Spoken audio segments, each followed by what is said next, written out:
le système sympathique et parasympathique, d'accord? Puisqu'on inspire à 5 secondes et on expire à 5 secondes. Donc si notre patient est en haut, le fait de venir rééquilibrer la fenêtre, ben, ça va forcément, par le biais de la respiration, en fait, freiner l'activation. Et ce que tu peux faire, c'est modifier le protocole, ne pas être en 5-5, mais faire moins d'inspiration. Donc tu fais inspirer ton patient 3-4 secondes. Par contre, tu le fais souffler pendant 6 à 7 secondes, de façon à beaucoup plus mobiliser le frein, donc le système parasympathique. Donc il faut beaucoup plus pousser, souffler, il faut beaucoup plus souffler que faire rentrer de l'air. J'espère que vous savez ça. Ok. Inspirer, ça veut dire que vous activez le système sympathique, l'accélérateur. Expirer, ça veut dire que vous activez le parasympathique, le frein.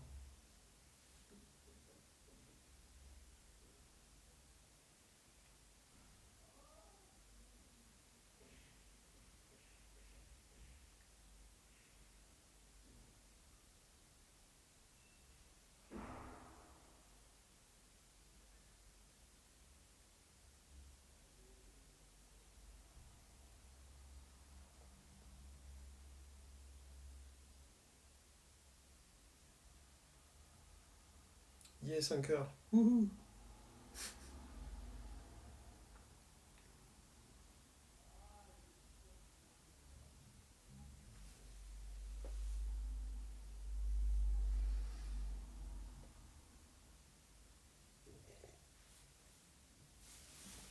Ok Armel, ok Olivia, ok Gaël, super.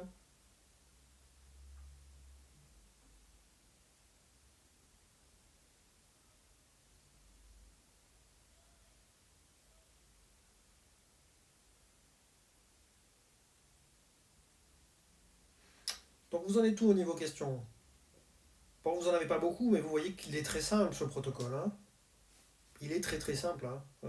Tout le monde peut s'en emparer très vite, tout le monde peut le pratiquer très vite, tout le monde voit l'efficacité très vite. Voilà, après vraiment on ajuste, on fignole, et c'est très efficace. Tous vos retraitements vont être facilités par ça, hein. Euh, tous, absolument tous. Et c'est quelque chose qui est primordial quand vous faites un travail sur de la dissociation structurelle, sur des parts ou quoi que ce soit. Vous ne pouvez pas faire l'économie de ce travail-là, de présence, parce que ça vient solliciter justement la part de présent, la part adulte, la panne, peu importe comment vous l'appelez, ou les pannes. Il faut être dans le présent, hein. Alors, et si patient hypo en mode dépressif, quels réflexes pourront être utilisés pour le pas partir dans le vide? Pas compris.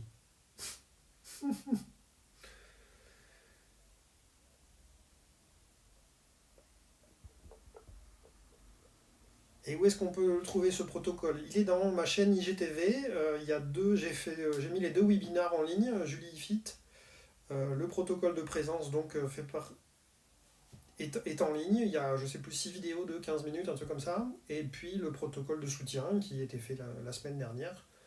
Pareil, euh, dans les stories, au-dessus des vidéos, dans la chaîne de IGTV de mon compte, en fait, vous allez trouver absolument toutes les vidéos. J'ai eu du mal à télécharger la sixième, elle n'est pas encore téléchargée, ça n'a pas arrêté de planter sur la sixième du protocole de soutien, mais c'est pas très grave, je referai une tentative. C'était plus une des réponses aux questions, hein, donc l'essentiel du protocole est avant, donc c'est pas un souci. Yes. Chaîne TV, chaîne IGTV, c'est Instagram TV. Quand le patient est trop hypo, comment le ramener dans le présent? Avec vachement d'hyper. Donc beaucoup de poussées, beaucoup de jeux de balles, beaucoup de travail sur les réflexes, beaucoup, beaucoup, beaucoup, beaucoup. Alors, Armel, si le patient est en colère, lui demander de se connecter aux sensations liées à la colère pour le faire redescendre. Non, là tu mets de l'huile sur le feu.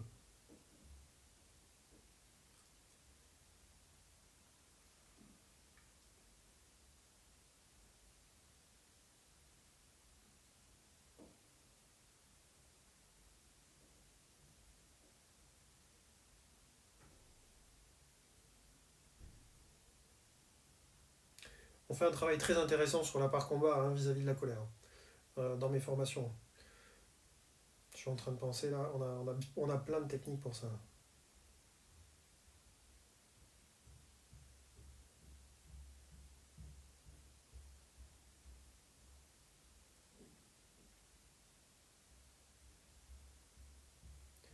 Alors Olivia, là on est focalisé sur le protocole de présence, pas protocole de soutien.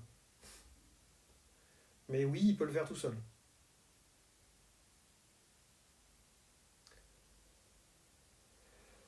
Alors Armel, on le connecte au corps alors par rapport à la colère. C'est ça?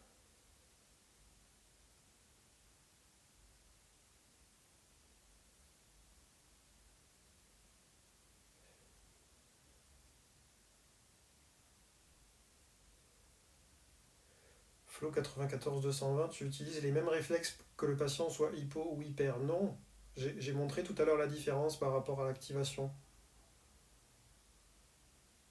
Le fait de freiner, de ralentir et le fait de pousser.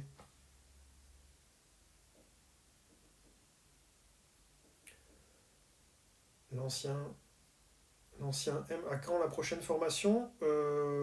Alors celle qui devait commencer en mars à Lyon, du coup, bah, est décalée puisque confinement. La prochaine à commencer, c'est celle de Bordeaux au mois de juin. Et il reste 4 places, si je me souviens bien. Ne traînez pas.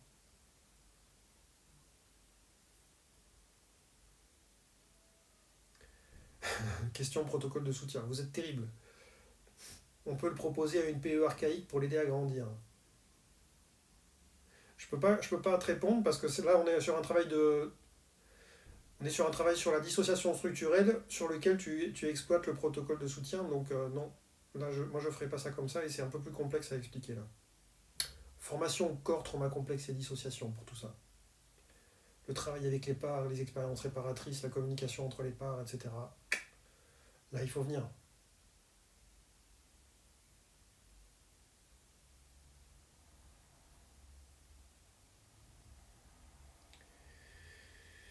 Mylène Hénac, du coup, il y a aussi des techniques lors d'une hyper qui amènent des comportements auto-agressifs.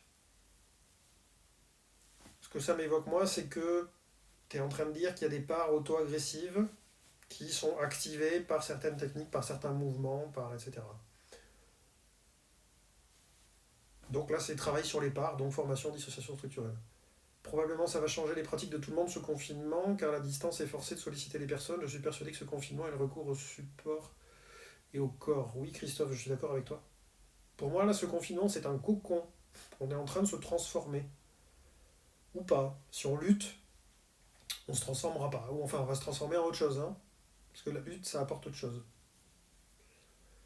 Pour colère, on peut ou pas proposer l'équilibrage dont tu parlais, puis baisser volontairement? Oui, ouais, complètement. C'est une hyperactivation, la colère. Bien sûr. Yaeli June, c'est où et quand la formation sur la dissociation. Donc, il y en a une, comme je disais, qui là commence à Bordeaux en juin. Il y en a une autre à Paris en novembre. Il y a celle de Lyon qui est reportée mais qui aura aussi lieu cette année. Et puis là, je suis en train de voir si je peux caser une dans le sud-est vers Marseille, Aix ou, pardon, ou Nice.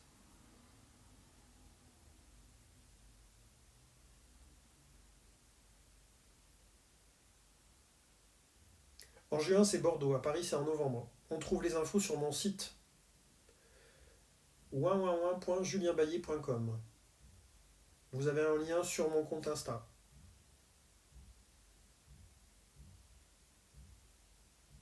C'est la faute du coronavirus si on peut pas venir me voir. Qu'est-ce que tu es en train de faire, Olivia? Tu me vois?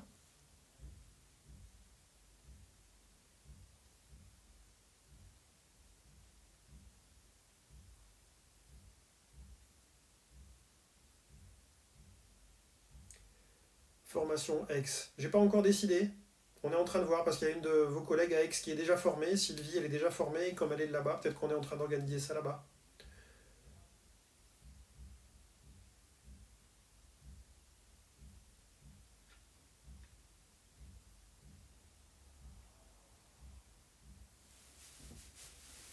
Formation Toulouse. Oui, oui, Katia.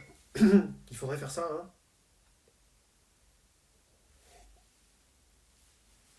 L'ENEC Maeren. Formation Nantes ou Rennes, oui, il faudrait faire